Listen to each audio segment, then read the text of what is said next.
Hello Internet, so nice to see you! In one of my recent videos, I've received several times the same question in the comments, and the question was, how is it possible that the fifth chord in a minor key is major rather than being minor? Now, if you think you know the answer to this, think again, because the answer is in two parts, and while the first part of this answer is very well known and explained in most books of music theory, the second part, as far as I know, it's not explained anywhere, or at least it's very well hidden.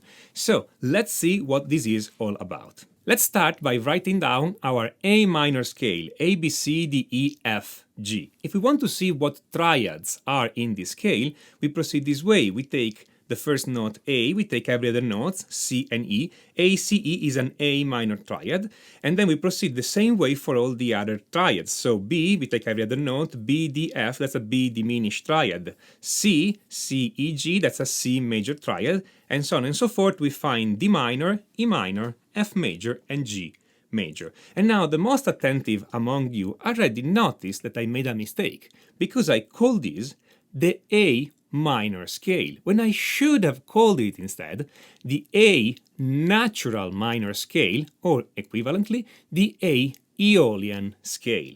And this distinction is absolutely important right now, even if, as we'll see later, the A natural minor and the A Aeolian are not exactly the same thing. Anyway, as we look at this chord list, the fifth chord is definitely a minor chord. It's E minor here. And I've already explained in my video series about the basics of music theory why sometimes this fifth chord becomes a dominant seventh chord. And on the top right of this video you'll find a link to the playlist, The Basics of Music Theory, that I totally recommend if what I just said was not perfectly clear to you. Here's the thing, though. When we say that a piece of music is in minor or in a minor key, we don't mean that every single note of the piece and every single chord of the key comes strictly from the natural minor scale.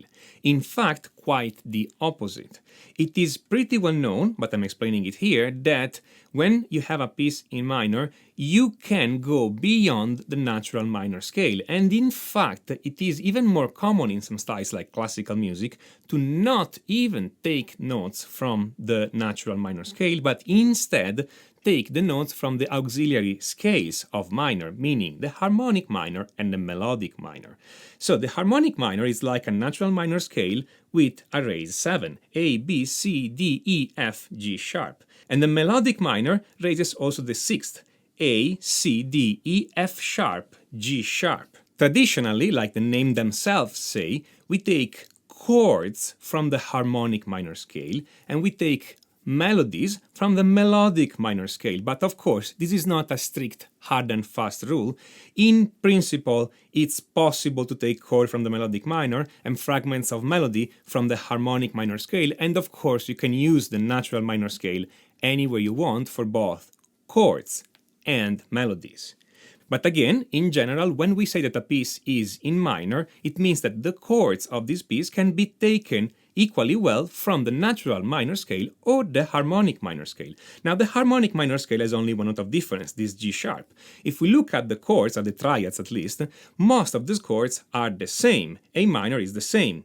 B diminished is the same, D minor is the same, F is the same. The other three chords, though, change. The most important is the fifth chord.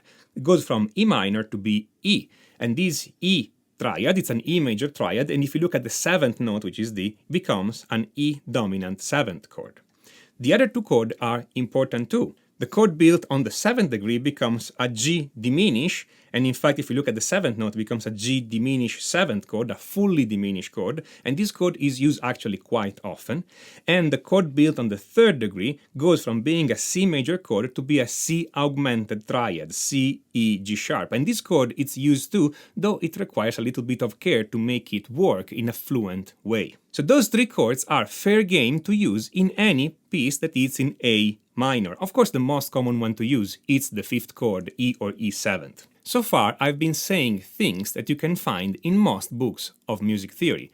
Maybe I've been saying them in a more explicit and clear way than most books, but the gist of it is that minor is not just natural minor. But there are two important points here to clarify, because this is not the whole story, and if you go away only knowing these, then you definitely are missing a big part of the picture. So let's talk about those two important points. Point number one is this. There are pieces of music that are made exclusively in natural minor, and those are commonly referred as to be in minor, but this is inaccurate or at least unprecise. For instance, your average Iron Maiden songs uses only note in the natural minor scale.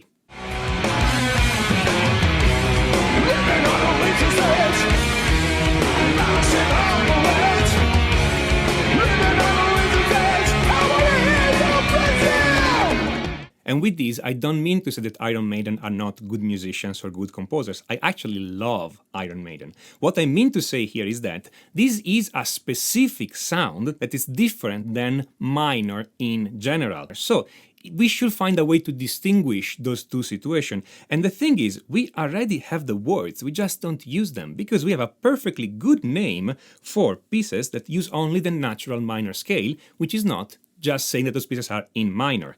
Those pieces are in Aeolian. Aeolian is the name of the sixth mode of the major scale, and don't worry if you don't understand what this means right now. And in general, it looks to be identical to the natural minor scale. Aeolian contains the notes A, B, C, D, E, F, G, and the chord A minor, B diminished, C, D minor, E minor, F, and G. And Aeolian, again, is not the same as natural minor, because Aeolian is a stand-alone scale, while natural minor is typically used in connection to harmonic minor and melodic minor. It's a matter of context. If I'm just telling you A, B, C, D, E, F, G, you cannot tell me if this is the Aeolian scale or the natural minor scale. In this case, both names will be appropriate. But the moment we use it in a real piece of music, if I'm using only those 7 notes, then the scale is called the Aeolian scale. And if I'm using other notes like the G sharp or the F sharp taken from harmonic minor or melodic minor, then the piece is in minor, and that scale with A, B, C, D, E, F, G in that context is called the natural minor scale. There is a second important point here to get the full picture, and the most attentive among you may have noticed this already. When I was talking about the melodic minor scale, I did not say the ascending melodic minor scale. What is that? Well, in some books of music theory, not all of them, you find that the melodic minor scale exists in 2 versions, the ascending version and the descending version. The ascending version of the melodic minor is A, B, C, D, E, F sharp, G sharp. And we play those notes whenever the melody is ascending, that is, whenever the melody is going up. And then there is the descending version, which is identical with the natural minor scale, A, B, C, D, E, F, G, and we play those notes whenever the melody is descending, meaning whenever the melody is going down. That is to say, most books of music theory tell you that you will never find the F sharp and the G sharp notes used in an A minor piece whenever the melody is going down. Well, that is simply and plainly false. Not only in modern music we find the ascending version of the melodic minor used both going up and going down, but in fact this has been done from the very beginning. There are many pieces in Baroque music from both Bach and Vivaldi that uses the melodic minor scale descending, with these G sharps and F sharp used proudly, even when the books of music theory tell you that they cannot be used there. This seems to be one of those situations where the music theory books are simply wrong. There is no such rule like that applied in practice. You can use the melodic minor scale going up and going down. It has the same shape going up and going down. There are F sharps and G sharp in there, and you can use it in any direction and however you want. It does sound good, and it has been used this way for hundreds of years, and we don't need to wait for jazz to see this scale used both going up and going down. That's also why I don't like to call this scale the jazz minor like some people do. This scale is the melodic minor, period. No ascending nor descending, this is the melodic minor. So that's pretty much the story for Aeolian versus minor. Of course, there is much more to be said about all those scales, how to use them in real music, how to play them on your guitar, and if you want to know more about all of them, I would recommend you guys check out my course, Master of the Modes. Master of the Modes is not a book, it's a complete video course that teaches you how to learn scales on your guitar, how to use scale on your guitar, how to use your scale creatively on your guitar, how to navigate the fretboard, how to visualize the fretboard, and how to use all these in practice so that you can actually make music with that. And if you want to be able to improvise a lead on any chord progression, then Master of the Modes is your course. Check it out by clicking on the link on the top right. If you like these videos, smash on that like button and don't forget to subscribe. And don't forget especially to click on notification, otherwise YouTube will not tell you when I put up a new video. And if you have any suggestions, feedback, comments, please write them down in the comments. I love reading from you. This is Tommaso Zilio of musictheoryforguitar.com. And until next time, enjoy!